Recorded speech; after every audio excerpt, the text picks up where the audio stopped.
You are making a lot of mistakes. जी हाँ, as a parent अपने बच्चों का भला करते करते कभी कभी हम लोग कुछ ऐसी मिस्टेक्स करने लगते हैं जो हमारे बच्चों पर नेगेटिव इम्पैक्ट छोड़ती है। आज के वीडियो में आइए जानते हैं ऐसी 12 मिस्टेक्स के बारे में जो हमें अवॉइड करनी चाहिए अगर हम अपने बच्चे का ऑटिज्म या रिलेटेड डेवलपमेंटल डिसऑर्डर से जल्दी रिकवरी चाहते हैं।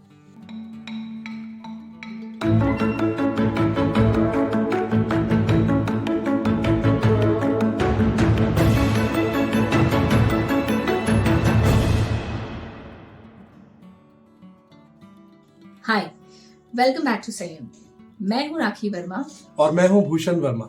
We are the proud parents of a child on autism spectrum and we are also founders of Learning to Life. It is a learning platform specially crafted for supporting children with special needs. अपने बेटे संयम के साथ इस 16 साल की parenting की journey में हमने बहुत से उतार चढ़ाव देखे। कुछ दिन बहुत अच्छे सरप्राइजेस और अच्छी खुशियां लेकर आता था और कुछ दिन ऐसे होते थे जब हम बहुत ज्यादा डिसअपॉइंटेड हो जाते थे।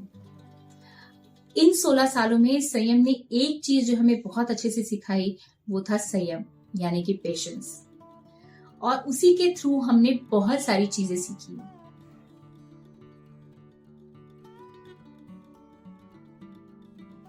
So the first mistake to avoid is ignoring the early signs of autism.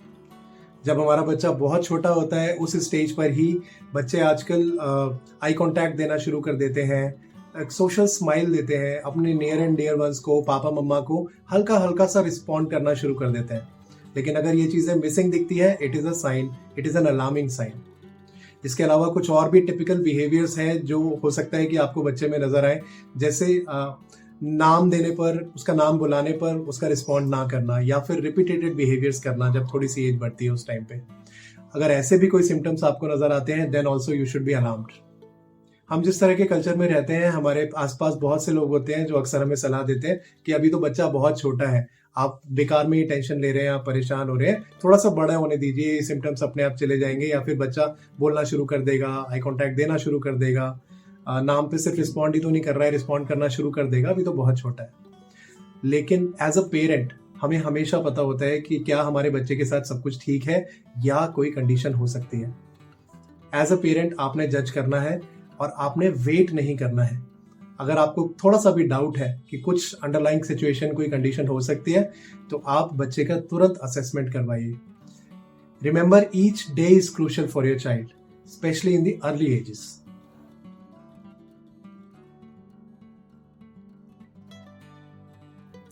दूसरी मिस्टेक जो हम अक्सर एज पेरेंट्स करते हैं और हमने भी की थी was going in the tunnel of इधर डिनायल, गिल्ट और ब्लेम। यानी कि या तो बिल्कुल ही आप अवॉइड करते हैं कि मेरे बच्चे को ऐसी कंडीशन है ही नहीं, आप उसे मानने से भी इनकार करते हैं, दैट्स कॉल्ड डिनायल। या फिर आप गिल्टी होते हैं कि मैंने ही कुछ ऐसा गलत किया है, मेरी गलत पेरेंटिंग की वजह से मेरे बच्चे के साथ ऐसा हुआ है। या अक्सर हमने देखा है कि कुछ पेरेंट्स ब्लेम भी करने लगते हैं एक दूसरे को कि तुम्हारी वजह से ऐसा हुआ है बच्चे के साथ, या तुमने ध्यान नहीं दिया इसलिए बच्चे के साथ ऐसा हुआ है। मेरे और भूषण के केस में भी I was in the denial mode. मुझे लगता था नहीं, ऐसा कुछ नहीं है, मेरे बच्चे के साथ ऐसा नहीं हो सकता। मतलब it was a case of disbelief, जहां मुझे भरोसा ही नहीं था कि ऐसा सच में है मेरे बच्चे के साथ। या Bhushan was mostly spending his time doing research कि हमारे बच्चे के साथ ऐसा क्यों हो गया, हमने ऐसा क्या किया, हमसे क्या गलती हो गई जो ऐसा हो गया।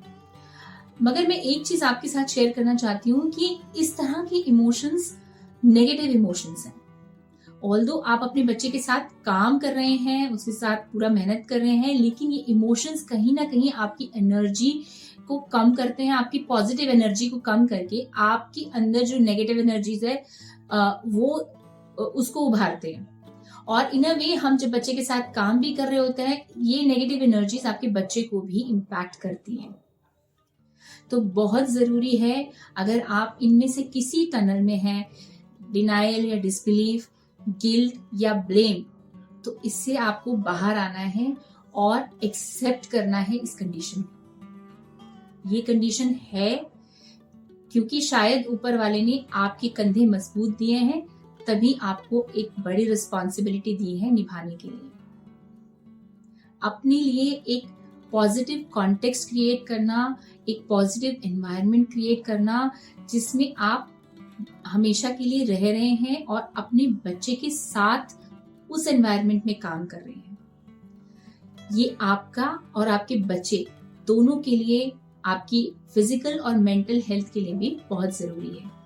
एक्सेप्टेंस का मतलब हार मानना नहीं है कि मेरे बच्चे को ऐसे ही कंडीशन है और अब कुछ नहीं हो सकता, बल्कि acceptance is will actually give you power to deal with this situation powerfully. Accept करना आपको एक ताकत देगा ताकि आप अपने बच्चे की कंडीशन के साथ डील कर सकें, उसके हाथ में हाथ रख के उसका सपोर्ट बन सके और उसे ओवरकम करने में उसकी मदद कर सके।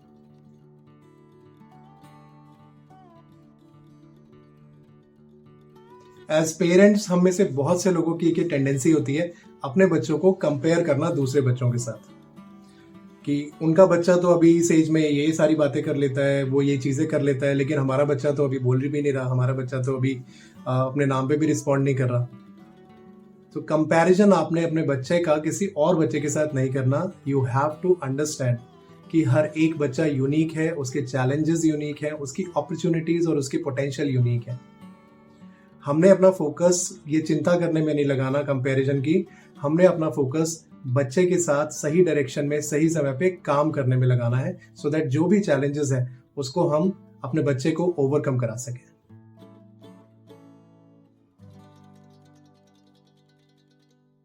एक और कॉमन मिस्टेक्स जो अक्सर पेरेंट्स करते हैं, ये न्यूरोटिपिकल और न्यूरोडाइवर्स दोनों के लिए ही एप्लीकेबल है, वो है ओवर पैम्परिंग। अक्सर हमारे आजकल सिनेरियो में एक या ज्यादा से ज्यादा 2 बच्चे होते हैं, तो हम अपने बच्चों को मैक्सिमम देना चाहते हैं, अपना प्यार, अपना टाइम, उनके साथ सब कुछ अच्छे से करना चाहते हैं। बट कहीं ऐसा करते करते हम कभी कभी अपने बच्चों के साथ ओवर पैम्परिंग भी करते हैं, यानी कि उनकी चीजें मांगने से पहले उनकी जरूरत की चीजें उन्हें अवेलेबल करा देते हैं। बच्चा ने थोड़ा सा एक्सप्रेस नहीं किया, आपको लगा कि भूख का टाइम हो गया है और आपने खाना देना शुरू कर दिया या पानी देना शुरू कर दिया, या आपको लगा कि बच्चे को कुछ चाहिए और आपने प्रोवाइड कर दिया। हमें इससे बचना होगा। हमारे बच्चे एनवायरनमेंट से सीखते हैं, लेकिन ऑटिज्म या अंडरलाइन कंडीशंस के केस में ये एनवायरनमेंट से डिस्कनेक्ट होने लगता है और बच्चे एनवायरनमेंट से सीखने की जो अपॉर्चुनिटी है उनके लिए बहुत कम हो जाती है। तो हमें अपने बच्चे को मैक्सिमम अपॉर्चुनिटी देनी है लर्निंग के लिए, ताकि हमारे बच्चे लर्निंग अपॉर्चुनिटीज ज्यादा से ज्यादा ग्रास्प करें और उससे सीखे। यानी कि जब भूख लगेगी तो उसको एक्सप्रेस करने दीजिए, प्यास लगे तो कोशिश कीजिए कि वो पॉइंट आउट करे पानी की तरफ, अगर वो बोल भी नहीं रहा है तो।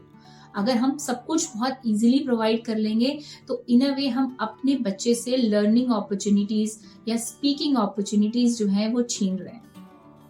तो इस बात का खास ध्यान रखिए, बच्चे का ध्यान रखिए, उसका टेक केयर कीजिए, मगर ओवर पैम्परिंग अवॉइड कीजिए।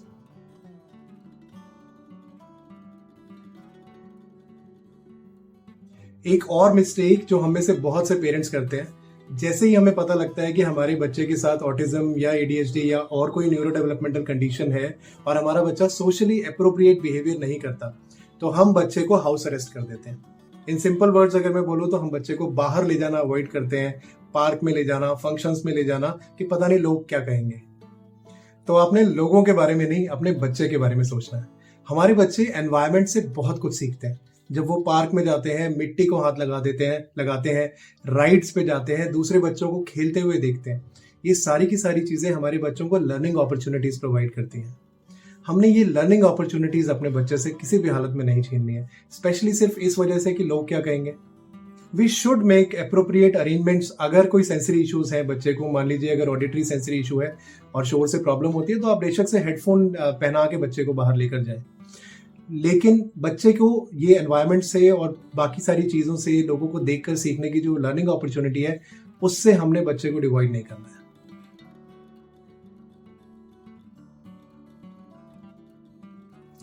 एक और मिस्टेक जो अक्सर हम पेरेंट्स करने लगते हैं इज इग्नोरिंग आवरसेल्व्स, यानी कि अपने बच्चे के साथ काम करने लगते हैं और बहुत शिद्दत से करते हैं, लेकिन अपने बारे में बिल्कुल भूल जाते हैं।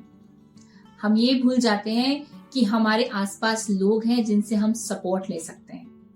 और जब हम सपोर्ट की बात करते हैं तो it's not just physical support, बल्कि मेंटल और इमोशनल सपोर्ट भी। हम सभी को जरूरत होती है इन हालातों में मेंटल और इमोशनल सपोर्ट की।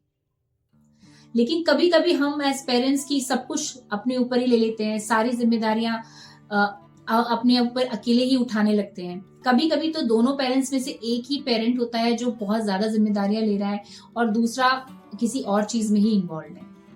तो यहाँ पर आपको एक बैलेंस बना के चलना है। बच्चे की हेल्थ, बच्चे की टेक केयर करने के साथ साथ आपको अपना भी टेक केयर करना है। एज स्पाउसेस दोनों पेरेंट्स को अपनी इमोशनल नीड्स, अपनी मेंटल नीड्स एक दूसरे के साथ शेयर करनी है, ताकि आपके मन का बोझ हल्का हो, आप मेंटली स्ट्रांग रहें और हेल्दी रहें। साथ ही साथ आप फिजिकल रिस्पॉन्सिबिलिटीज भी शेयर कर सकते हैं। बच्चे को थेरेपीज के लिए ले जाना है, बच्चे का टेक केयर करना है। ये काम सिर्फ एक ही पेरेंट ना करके आप दोनों पेरेंट्स मिलके ऑल्टरनेटली कर सकते हैं, ताकि आप दोनों के लिए लेजर टाइम अवेलेबल हो, या अपने बाकी फैमिली मेंबर्स या फ्रेंड्स का सपोर्ट लीजिए। इससे आपके रिलेशनशिप स्ट्रांग होंगे, और जब आपके आसपास के रिलेशनशिप्स मजबूत होंगे, एक ट्रस्ट बिल्डअप होगा, तो आपको भी सेफ्टी और सिक्योरिटी की फीलिंग होगी और आपकी मेंटल और फिजिकल वेलबींग बहुत अच्छी रहेगी। याद रखिए, अगर आप ठीक रहेंगे तभी अपने बच्चे का ध्यान भी ठीक तरह से रख पाएंगे।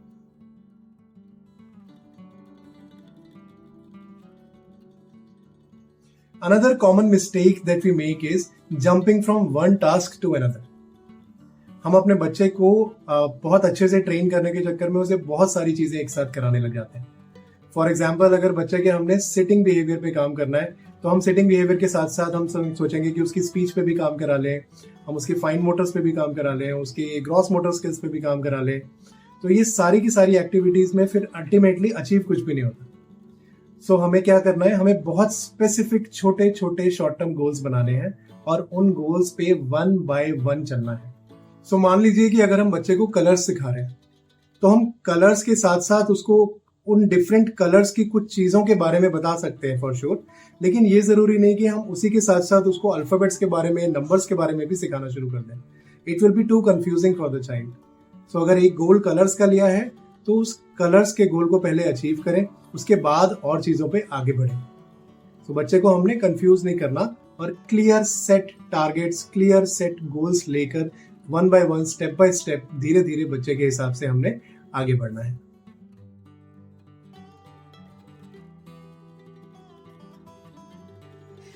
Next mistake that you must avoid is underestimating your child's potential by listening to others. यानी कि अगर किसी ने बोल दिया आपका बच्चा ये कर पाएगा, आपका बच्चा ये नहीं कर पाएगा। जैसे सईम के केस में जब वो 3 साल का था और एक बहुत बड़े इंस्टीट्यूट में हम उसको असेसमेंट के लिए भी ले गए, वहां से गाइडेंस लेने के लिए ले गए।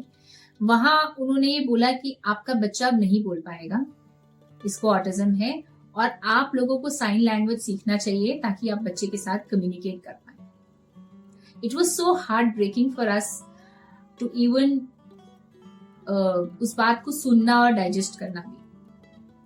When we came out of that institute, we cried a lot actually, but then we decided कि मेरा बच्चा वो जिंदगी नहीं जिएगा जो दूसरे डिसाइड करेंगे, बल्कि मेरा बच्चा वो जिंदगी जिएगा जो हम लोग डिसाइड करेंगे।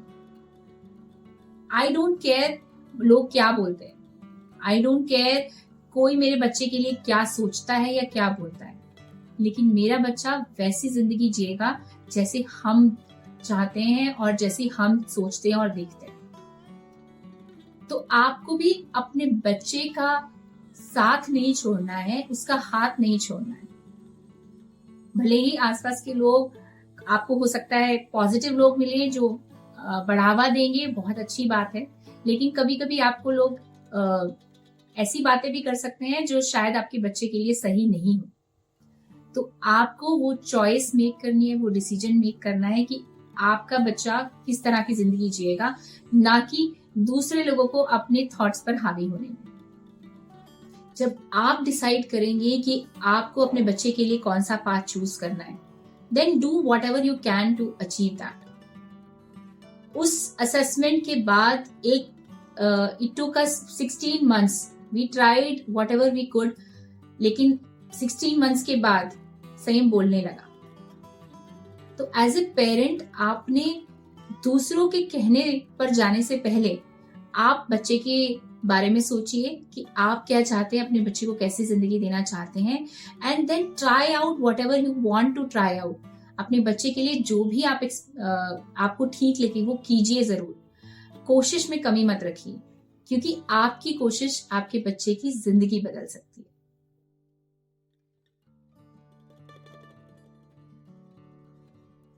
एक और मिस्टेक है जो हम में से बहुत से पेरेंट्स करते हैं, वो ये कि हम जब बच्चों को स्पीच थेरेपी के लिए, ऑक्यूपेशन थेरेपी के लिए, डिफरेंट थेरेपीज के लिए ले जाते हैं तो हम सोचते हैं कि हमारा काम वहां पे खत्म हो गया. We are investing our time, we are investing our money, और अब जो थेरेपिस्ट है वो हमारे बच्चे को ठीक करेगा या हमारे बच्चे को टेक केयर करेगा. ये पर्टिकुलर जो थॉट प्रोसेस है, जो बिहेवियर है, इसे हमें बदलने की जरूरत है.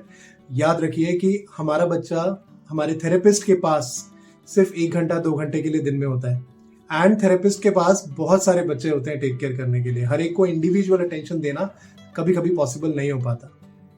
ज्यादातर टाइम दिन के 22 से लेकर 23 घंटे तो बच्चा हमारे साथ है.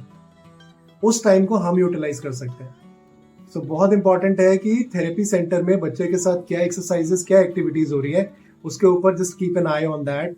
आप थेरेपिस्ट से रिक्वेस्ट कीजिए कि आपको भी अलाउ करें थेरेपी सेंटर में देखने के लिए एटलीस्ट कि बच्चे के साथ क्या एक्टिविटीज हो रही है, so that you learn, you train yourself. And उनसे रिक्वेस्ट कीजिए कि वो आपको एक होम प्लान दें कि जब बच्चा घर चला जाएगा हमारे साथ तो हमें उसके साथ कौन कौन सी एक्टिविटीज करानी है, किस इंटेंसिटी, किस फ्रीक्वेंसी में करानी है, ताकि जब अगले सेशन के लिए हम बच्चे को लेकर आए तो हम एक स्टेप ऊपर लेकर आए बच्चे को. ये अपॉर्चुनिटी आपने अपने बच्चे को देनी है, अपने आप को देनी है, and this will be really really helpful.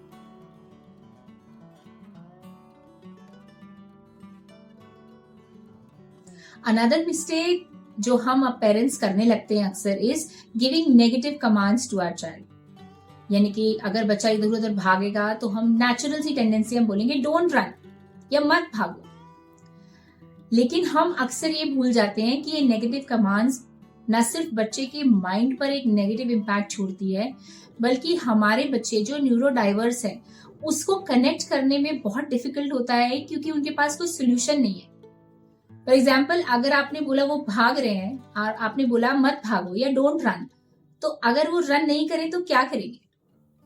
तो rather try out positive things with your child. जैसे कि आप उन्हें कमांड दे सकते हैं, लेट्स सिट हियर. तो आपने डोंट रन की जगह every time your child is running, भाग रहा है जब वो इधर उधर, तब आप उसको डोंट रन बोलने की जगह बोलेंगे सिट हियर. तो बच्चे को एक सोल्यूशन मिला है. इससे ना सिर्फ आपने नेगेटिव कमांड अवॉइड की है, बल्कि बच्चे को एक सोल्यूशन दिया है कि एवरी टाइम जब वो भाग रहा है आप सेम चीज बोल रहे हैं सिट हियर. तो बच्चे को एक सोल्यूशन मिला है कि भागने की जगह मुझे बैठना है. तो ट्राई आउट इस तरह की चीजें, पॉजिटिव स्टेटमेंट्स बच्चे के साथ ट्राई कीजिए. It will leave a positive impact on your child, as well as आपकी टोनैलिटी में जो अग्रेशन, अगर आप नेगेटिव वर्ड्स यूज करते हैं तो जो अग्रेशन होता है वो भी कम होगा. एंड बच्चा बहुत जल्दी जब उसे सब्स्टिट्यूट मिलेगा तो बच्चा बहुत उसके लिए आसानी होगी अपनी आदतों को रिप्लेस करना.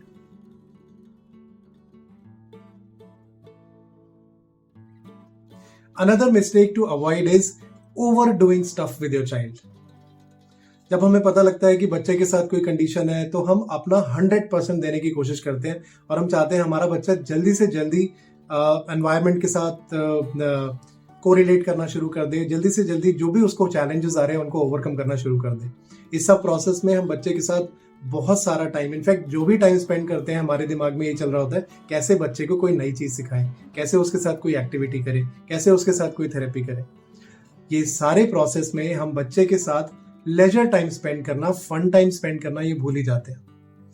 तो हमें इस चीज का ध्यान रखना है कि हमारा बच्चा कोई मशीन नहीं है जिसे हमें फिक्स करना है. वो हमारा बच्चा है, हम उसे प्यार करते हैं, वो हमें प्यार करता है. Let your child experience the love you have as a parent for them. Let yourself experience the love that your child has for you. So अपने बच्चे के साथ काम जरूर करना है, लेकिन साथ में मस्ती करना नहीं भूलना है।